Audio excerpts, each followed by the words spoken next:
It's Friday, May 23rd, 2025, episode 265. I'm Patrick Serezna. Now, believe it or not, Kevin's still stuck in jury duty. Now, at this rate, I'm convinced he's either solving Canada's crime backlog single-handedly or secretly running his own Netflix courtroom series. But fear not, I've called Tony Greer to help me co-host and dive into some charts. So Tony has promised to bring the sharp analysis, and I promised to take all the questionable takes and all the bad jokes only I find funny. So let's get to it here, buddy. Tony, it's great to have you back on the show. Thanks for having me, Patrick. How have you been, man? I'm down here in Orlando. I'm down south here and enjoying like 31 degrees temperature. I don't know what that is in Fahrenheit for you guys, but it's hot. Yeah. It's but it's all good. How are you? Where are you at now? Good. Up in Atlantic Beach, Long Island. It's a freezing cold spring day here, but the markets are awesome. So we got something to talk about. All right. Well, let's jump right into it, buddy. So listen, I'm gonna get us going by just doing the typical macro rundown of all the different charts. So here, let's start off with the chart of the S&P 500. I'm gonna just keep a 50-day moving average on here. If you want me to throw a couple of other moving averages on here, you let me know if you're trying to make a point in there. Put the 100-day up today. All right, sure. You want me just the 100-day, or you want to leave it 50 and 100 is good for all right, this good stuff. discussion. All right, so we have the S&P 500 having more or less we've seen the markets here go through a correction over the last couple of days, and so. What's your take here? Like, is this market correction still a bull advance, ready to go a little bit higher? How do you size this up?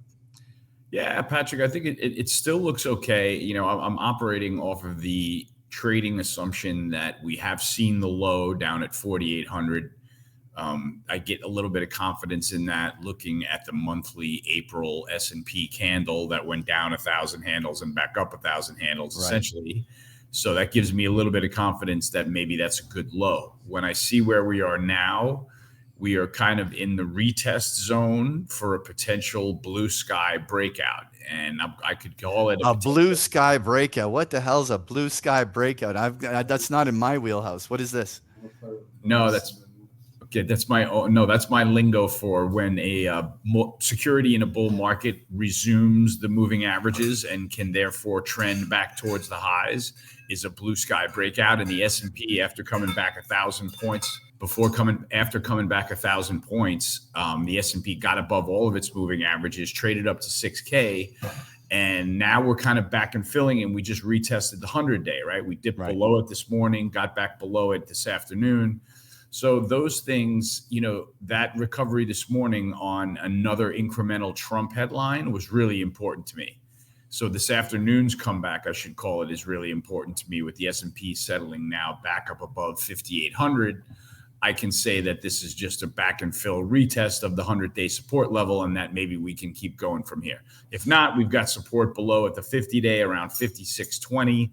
And, you know, I'm still looking for the S&P to make a higher high, Patrick, without stealing the microphone for the whole afternoon. No worries. Well, listen, okay. Now, the previous bull market was very much led by the Mag 7s. You had the leadership come in there. They were also, during this decline, some of the most savagely beat up securities, as we saw the Mag 7 index down like 30 some odd % in that period. In your mind, if this S&P 500 is going to go in this blue sky kind of breakout, what's the leadership? Does the Mag 7 resume leadership in this scenario, or is this going to be a broader rally? Like, do you have a thesis on this? Yeah, I don't really think, you know, the leadership doesn't have to change all that much. You know, what's pretty wild is that, you know, gold miners are in the lead. We're seeing uranium stocks just have a big comeback rally. Aerospace and defense are on top, you know, momentum stocks. And then you get to the technology stuff, which is up, you know, maybe 8 to 10%. Some of the sectors that I mentioned, you know, gold miners are up 50% on the year. Uranium miners now up 20%, aerospace and defense up 20%. So the leadership can stay as is, Patrick. I would imagine that we'll see a little bit more catch up on the technology side if we get better economic data at some point. I would expect semis to come alive and things like that. But I feel like, we're going to have a healthy bull market. To me, is a rotating baton handoff of leadership. So sometimes it'll be tech, sometimes it'll be cyclical, sometimes it'll be material, sometimes it'll be energy. And I feel like the market can be set up for that type of leadership again, All right. which is kind of a continuing changing hands. So, what's your take on the small caps on a relative basis? Because they've obviously been materially underperforming. Do you think that they continue to dog it on a relative basis, or is this a comeback trade? I could be wrong about this, Patrick, but I'm kind of, blaming a lot of their stress on the stress in the bond market. We've just had a big race up in yields, broadly speaking, before pulling Yeah. back from the highs in yields today. So I got a feeling that move higher in yields is what's putting all the pressure in small caps. Obviously, they haven't been able to rebound as well as NASDAQ or as well as the S&P. And so I'm going to say that it's going to take maybe until we get yields turned back lower a little bit before they can catch up at all. And that's my best guess. I may not be the best trader in the world at trading indexes versus the other. So, All right. Now, to me, one of the things that makes me a little more bearish than you, in a sense of more concerned, let's call it, about the markets, is the fact that we remain at more elevated levels of implied volatilities. Now, we did get down to like 16, 17 on the downside, but generally, when the bull market resumes, you have that kind of mid to low teens vol structure. And usually in past bear markets, when there was bear market rallies, volatility stayed a little bit higher, as they wouldn't allow the cheap insurance to be bought on the markets during those kind of periods. Like, how do you size up the current places we're at with volatility? Is this a concern for you at all? it is a bit of a concern for sure, right? And I do see the point that you're making. When I look at the VIX, what's clear to me is that it is in a very subtle uptrend, if that's fair to say. Like, we made a low around 14, 15 in December. Then in February we made a low around 16, 17. Then in April, May, this last time down at the end of the VIX melt on this side of the Liberation Thursday sell-off, we got to a low of 18 only, right? Or 17 something. And now we're back up, we trade back up to 25, and now we're trading, I guess, around the low 20s again. But yeah, there is clearly a set of higher lows being made in the VIX. And I think that there's two things in play. Sort of, one, the VIX is making higher lows because it realizes that Donald Trump is going to continue to make statements that move the S&P intraday, intra-week, intra-morning, God knows when. So I think that that's fair, that the S&P commands a slightly higher level of volatility. Right. And then at the same time, I think that the kind of VIX is melting down, and it's going to start making lower highs as well, because the VIX is just getting incrementally less return out of Trump tariff headlines. Right. Today was the 25% on Apple and 50% on the EU, and we got to a high of 25 and then backed off. So I just got a feeling that as time goes by, the more we get into the tariff discussion and have more of negotiating, I think that'll be good for the markets. And what's confusing to me, quite honestly, today, Patrick, about his back and forth with Apple is Apple already pledged a $500 billion investment in the U.S., several months ago. And most of it was about bringing production back onshore. So I'm not sure why, that thing with Tim Cook this morning was so impactful. I think probably did a little bit more damage than it should have. And that's why I think the S&P is coming back this afternoon. So incrementally less bang for the buck on the tariff calls out of Trump, I think, is why the VIX is going to continue to calm down. Right. So let's talk about Apple here for a moment, since you brought it up here. And what we clearly have is a chart that's still below its moving averages, still making lower highs. What's your opposite of blue sky? It's what? Yeah, this It's is a bear auto. market. Yeah, this is a bear market that's failing. Yeah, I don't disagree that Apple is in trouble. And you know why that doesn't shock me, Patrick, is that I'm approaching this year of a position that everything is regime change.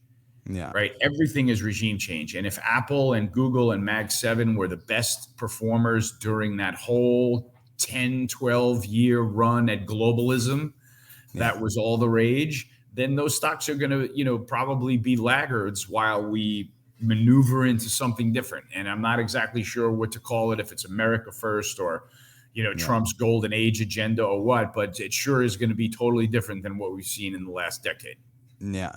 Well, let's go to these individual stocks and stuff towards the end after we go through review. I want to go and briefly just touch on the currency markets because today on that news, essentially the dollar almost down a full handle on the Dixie, and a stone throw away from that April low. Very clear downtrend in the dollar. Now, uh, my speculation is that, I mean, the dollar sold pretty much too far too quickly, and I'm kind of fishing to see whether or not this is just like a retesting of the lows and establishes a trade range down here, or obviously it could just be a full on next leg down in the dollar here. Which one is more your camp? Like, you think that this has another leg down, or that we're close to a low? Put it this way, Patrick, I kind of look at it the same way as you. I'm very much on the fence. Now, I don't have any dollar positions. I have no positions in FX whatsoever. I use the dollar as kind of a speedometer on my Yeah. equity and commodity positions. So it looks to me, that this ferocious move down is real. We're still at the bottom of the range in the Dixie. We're still at the bottom of the range in dollar yen. So from somebody that's trading, kind of looking at the currency market more from 30,000 feet up without an intraday tick position, I'm saying we're at the bottom of the range now and I don't need to panic. But Right. I also have to assign a probability in the back of my mind that things may change because it looks like we might break the bottom of the range, right? That's at least Yeah. the way traffic is flowing. And I'm certainly not going to stand here and try to catch a bottom in the dollar. That's not what I do at all.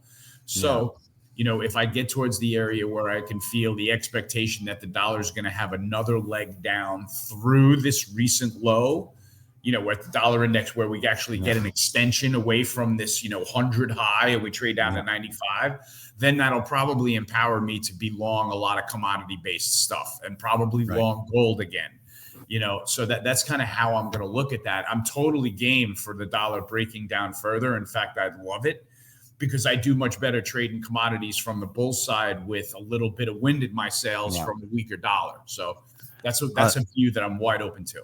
I'll agree with this statement that, like, if the dollar continues to weaken, then it really could spur a commodity bull market. Well, let's get to those commodity charts in a second, but I wanted to get your thoughts here on the asset that shall not be named, this Bitcoin.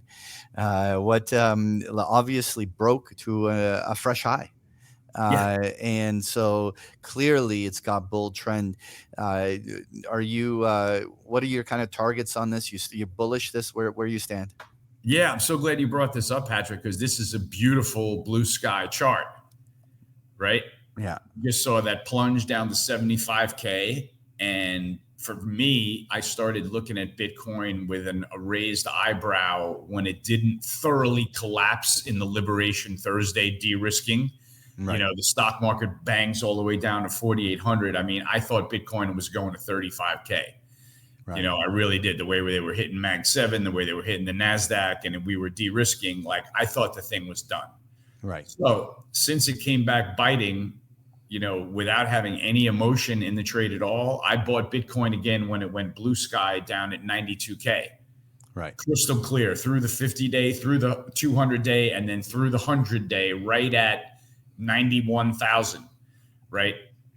Back in April. Yeah. And that's when we got in. And that's another good way to kind of illustrate. I'm using Bitcoin as a trading vehicle, right? Like I understand the beliefs in it. I understand what it's all about and why everybody wants to be long until 1 million, but I'm just using it to trade because it trades beautifully. Now you've got the 50-day rising up through the 200-day moving average, which might provide even more tailwinds. And I'm bullish as it trades through the high, right? That's the idea of trading a blue sky breakout, is that the target is the old highs. And then when you get there, if you go through it, you're going to have another leg up. And it sure looks to me that's what Bitcoin is signaling. And what's been amazing to me, and the biggest tell that I saw in the March, April washing machine turbulence of Bitcoin, that whether Bitcoin was up 1%, down 1%, up 5%, down 5%, it was consistent, Patrick? Inflows to the ETFs. Really? Eh? Oh my Lord. I didn't monitor that at all. Yeah, it was really interesting. Like on days when it went down, you would think that there would be huge outflows. And instead of there being, on days that it went up, you'd see $900 million, like $1 billion in inflows in one day. Wow. And on days that it went down big, you'd see $180 million in inflows. And I'm saying, wait, what? There's not outflows on days that this thing is going down net? And the answer was no, right? Every single day in that turbulence, down between 70 and 85K, or 75 and 85K, inflows every day. So that's kind of how I deduced that there was a real institutional commitment to Bitcoin, which there is. And that's why the buying flywheel kept going as we went into the Japan mini crisis, I'm calling it, because it's not really I wouldn't call it a major all asset class affecting crisis just yet. Right now, it's kind of an adjacent to the U.S. bond crisis that we have to kind of pay attention to, if not panic about yet. Right. Depending on how you feel about it. All right. Well, let's then talk about the other alternative asset of gold. And here we are up $70 today.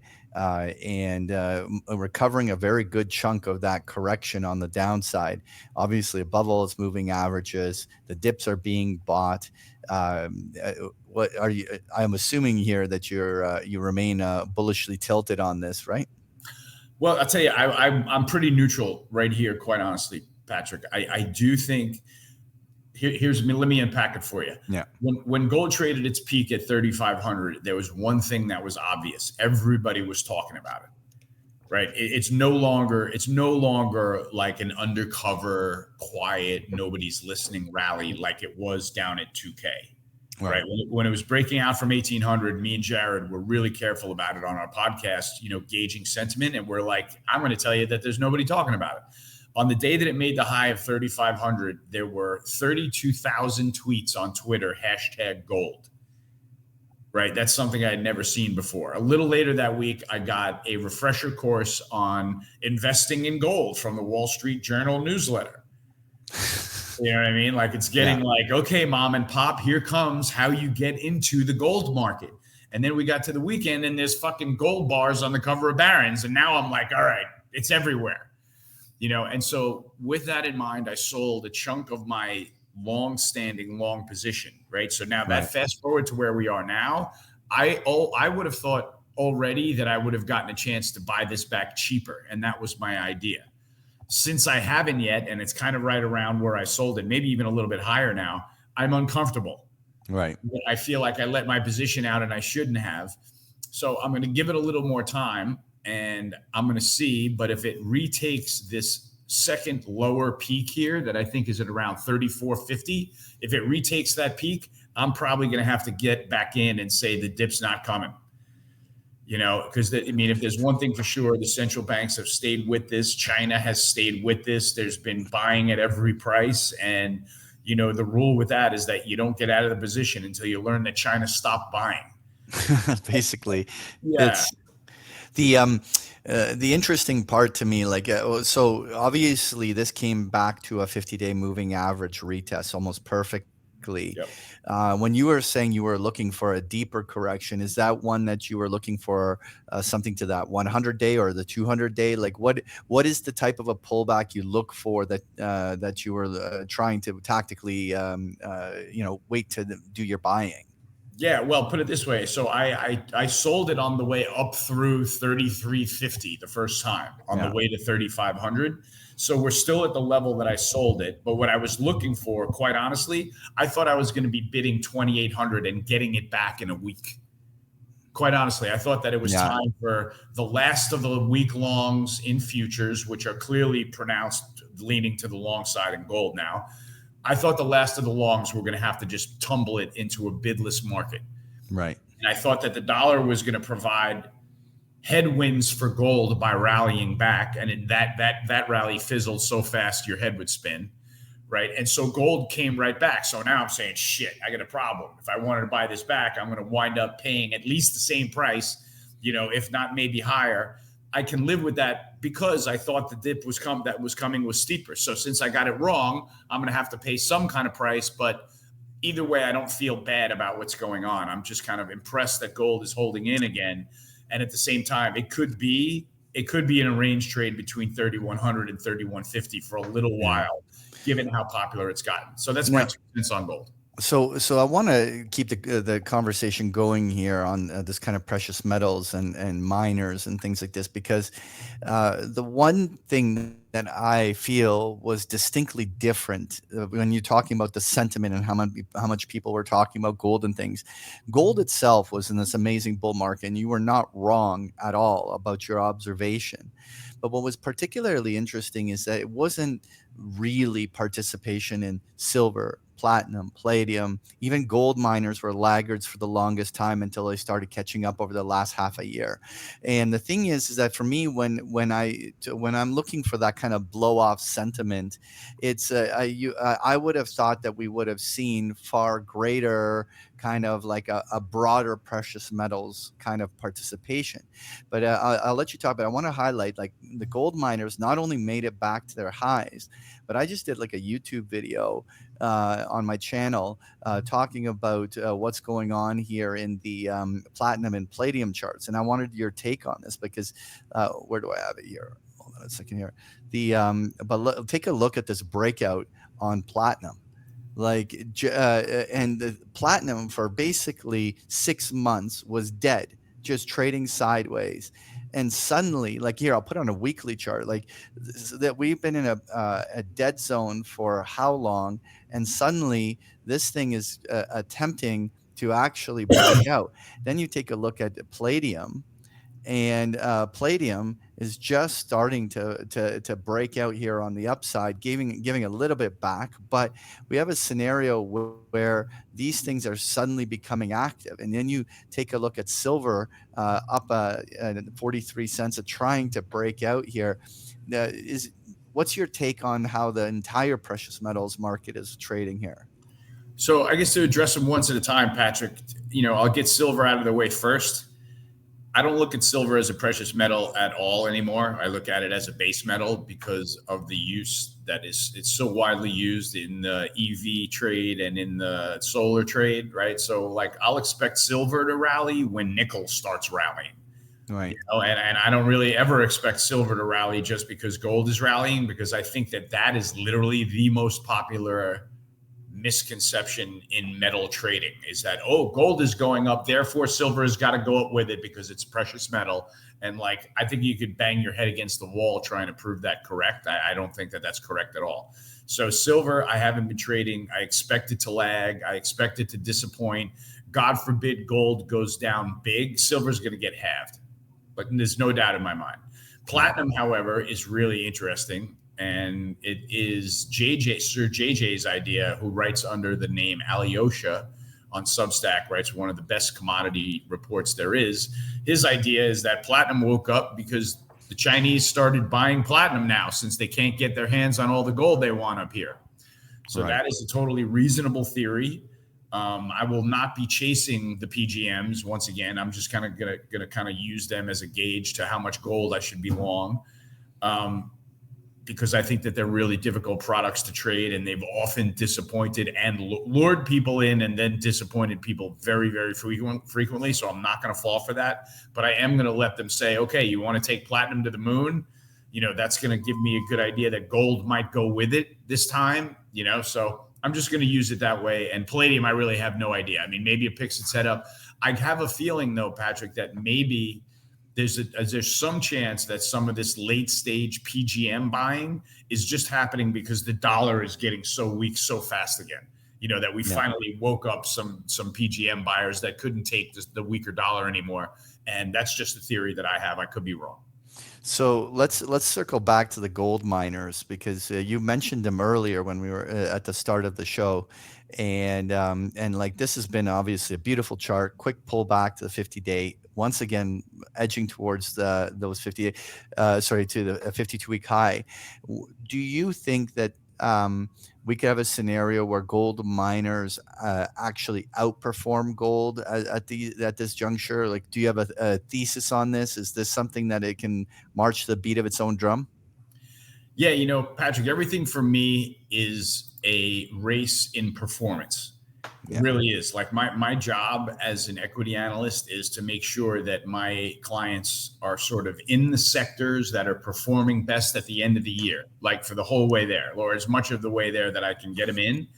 And, gold miners got out ahead really fast, really, really early and really quickly this year. So I wasn't able to latch onto them because I kept missing on the bid, right? They just weren't dipping well enough for me to get in. I recently left a 47 bid on the board at the 50-day and got in.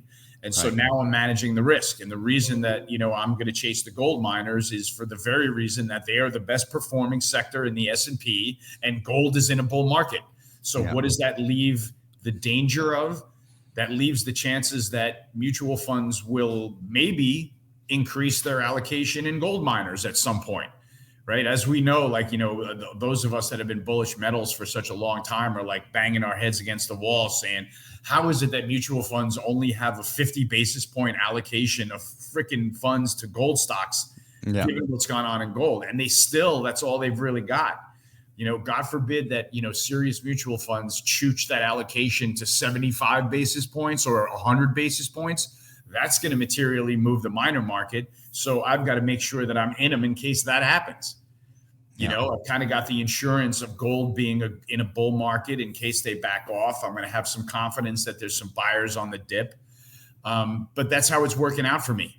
It's taken me until, May to get into this sector. And now I'm going to hope that I'm not a latecomer and that we Right. stay in this bull market and that gold does finally lift off the moving averages and leg up again.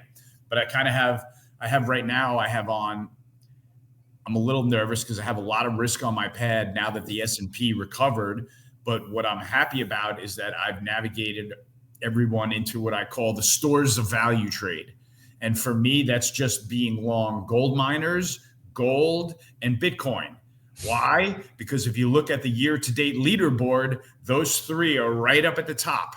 Right? Gold miners are up 50%. Gold is up 28%. Uranium miners are up 19%. Aerospace and defense is up 18%. And Bitcoin's up 16%. And it's a kind of my idea that as the year goes by, these trades are going to keep working for the same reason that they've been working for the first quarter. So that's how I'm looking at it. And I do think that there is potential in the gold miners. I'm hoping that there is that change in allocation at mutual funds, and then we'll see a real move. All right. Well, let's talk uranium here for a moment, since you brought this up. A big gap up today in uranium. The interesting thing is that the Sprott Physical, which holds the yellow cake, had a big gap. There was clearly the news that Trump was favoring, supporting the expansion of nuclear. The interesting part here is that this. The actual price of U308 didn't move, so this is clearly closing the gap on the discount that it trades. But this caused some serious movement right across the board on the uranium plays themselves. This is the URA, which is the ETF. And this thing ripped from $28 to $32 just in one fluid motion like this, like outright new bull phase. What do you think this is just the start of the next leg here? I do. I want to believe in the uranium trade, Patrick. I've been in and out of it. I still got it on the radar screen, and I'm looking for signals to get back in. Right? Obviously, I didn't chase it from 20 to 30. What's interesting to me, since we're talking about blue sky stock trading, call up the Sprott Uranium Trust chart today, SRUUF. Yeah. Right. That sucker's trying to go blue sky today. Right. And that's something that's been in a bull trend and just spent all of 2024 pulling back. Yeah, it's been Right. a So like, 1 year bear market. yeah, exactly. Like a 1 year bear market within a bull trend. What's interesting to me is that we got back to the levels that it traded in 2021 and 2022 when SRUUF traded around, in the low teens. Yeah. We held that level and now we went blue sky back up above all the major moving averages. So to me, that's a potential buy. I don't know that I'm going to chase that trade and add it to the pad just yet, but that's high on the radar screen for something that can recover and resume trend. And at that point, let the trend be your friend. Buy it and put in a trailing stop and see what the market gives you. All right. Well, let's move on to crude oil because crude has been in an awful bear market and remains in a primary downtrend here. But is it just simple for you, as in look, it's in a downtrend, I'm leaving it alone, or are you speculating at some point here that this could be where prices are getting cheap enough to start paying attention? What's your take here on oil? So my bias is to the downside, quite honestly, and that is based off of just being a long-term technician and saying that if this thing was in a range between 64 and 90 from all of 2023 and 2024, and now we've broken the downside of that range, I'm going to say that we're going to still have to test numbers lower than the 55 low that we've seen so far. Right? That's my basic premise. I think that I'm hoping that is going to be good for the stock market, right? A little bit of a, energy form tax cut kind of thing. Right. It's good for a lot of sectors like airlines, aerospace, and miners and things like that. So cheap energy is good. I'm hoping that this trend continues. But right now, I think it's held, Patrick. It's kind of fenced in. It won't break down because Israel is about to bomb the daylights out of Iran in some capacity. And it won't rally because there's plenty of refined products in the harbor and plenty of storage, and the spreads aren't blowing out anywhere, So that's the give and take, I think, in the oil market right now. But I think that over time, if we dare see any stretch of kind of weaker economic data, I'm expecting WTI to test $50. Wow. Yeah. Okay. I mean, like, it's still in a downtrend. I'm the path of least resistance is for the prevailing trend to dominate. I'm cautiously trying to observe here technically as to whether or not this forms a major support line. So whenever you have some double bottom retest of some sort, we at least can start kind of fishing as to whether the buyers defend these levels. Yeah. But there's no evidence that they've started buying. Like, so this is the thing, is that there is no, you can only speculate on a support line. That's all that's there right now. Exactly, Patrick. And for me, being a trader with no position on, that kind of is a position of strength for me because I can think about it freely and not have to, marry a bias and just kind of go with the flow. What is a real trade for me is, should this spend, this some amount of time below that range between 55 and 65, say we recover that and then God forbid recover the moving averages, like that's a buy for me because then we just rejected a breakdown. And if we just rejected prices in the low 60s, then we're probably going to test prices in the high 60s, low 70s. Right. So then there's a trade that I can kind of go after if that turns. So we'll see if it happens and oil comes back biting very obviously and quickly. But if not, I'm going to kind of just lean to the downside and go with the flow. All right. What's your take here on the vicious bear decline in the long bond?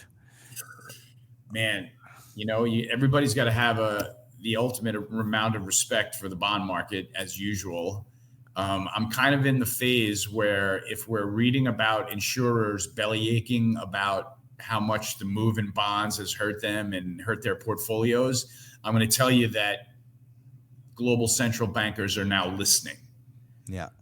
So I got to, I'm not, while I respect the bond markets and I have to price in some probability percentage that they can keep going down, right? If they start breaking ranges again, then we may have an issue on our hands. That'll be negative for equities. That's something that I have to keep in mind, right? So given what we're seeing, though, I think that we're closer to a point where we'll see central banks talk about yield curve control than we are to a point where it's going to go down another 5%. And we got to really worry about another VIX spike because of the bond market dislocating, if that's fair. I just All kind of right. think I think that It's we're definitely through. a vulnerable. It's definitely a vulnerable spot because Yeah. in the end, it's right along those lows, and it's been very aggressively distributed. And if any kick below these previous lows comes in there, that's going to be a huge psychological hit that may actually create a negative feedback loop that even accelerates things. There was a lot of questions asking, are we about to see our like Liz Truss moment for the U.S. bonds, and could that be something that at least drives maybe a short-term pullback in the stock markets, right? Like there are a Mhm. lot of questions here. There's no denying that this trend is very distinctly down, and all you can see here is one support line. Like, yeah, you've Mhm. got one previous low, and we're going to find out in the coming week whether or not this becomes a stress point for the markets here on the short term. Patrick, let's not leave out the idea that, this has been, in the last 2 days, potentially revert like a 2-day reversal, right? Yeah. I mean, I would have preferred it to be one candle, but seeing, yesterday we come in at a new low, carve a new low, go positive on the day, come in today, carve a higher high, hang in, close positive. It's not a beautiful reversal, and I wouldn't hang my hat on it, but it may be one developing. So let's see what happens next week. I have to think also a lot of times if you look at the calendar, if you're European and you have U.S. bonds to sell, you're going to sell those before you get through Memorial Day weekend. So I'm thinking that maybe they got that done midweek, and now we're kind of seeing the Yeah. end of the weekend bounce out of the lows, and maybe it holds here. That's All all. right. So listen, that's the macro stuff I wanted to talk about. So let's fire off some of these things that you're interested in. I wanted to first start off with talking about these defense contractors. So this is the ITA, which is the ETF. Now, in my mind, there's the defense contractors are really down the center split because Boeing is ripping. You've got your Raytheons that are doing incredibly well, but then you have your Lockheed Martins, right? Like, so let's kind of go through. So like obviously Boeing has been a huge contributor to this recent advance, right? Like it's been in there. Raytheon was up, made a fresh high when it poked up there just a few days ago, and then let's say even let's take a look at like the dogs, like for instance Northrop Grumman still down along their lows. Lockheed Martin still stuck in a trade range since losing that contract to Boeing. Like you have a scenario where they're not all participating. Now, do you view that the dogs of this group are going to catch up and there's an opportunity to peel on them, or are you just playing the broad basket? How are you looking at this? You defined it for me, Patrick. I'm strictly a basket player because I'm not smart enough to figure out which one is going to be the leader. You didn't mention though that, General Electric is still the biggest Yes. Look at that proponent of rip. that, which is, obviously that thing is on a bull trend up and to the right. Same thing with RTX, same thing with Axon Enterprises. So you've got the top 4 holdings of that ETF in a really serious bear market breaking out. Bull Bull market. market, yeah. Bull market breaking out and pressing the highs as we speak.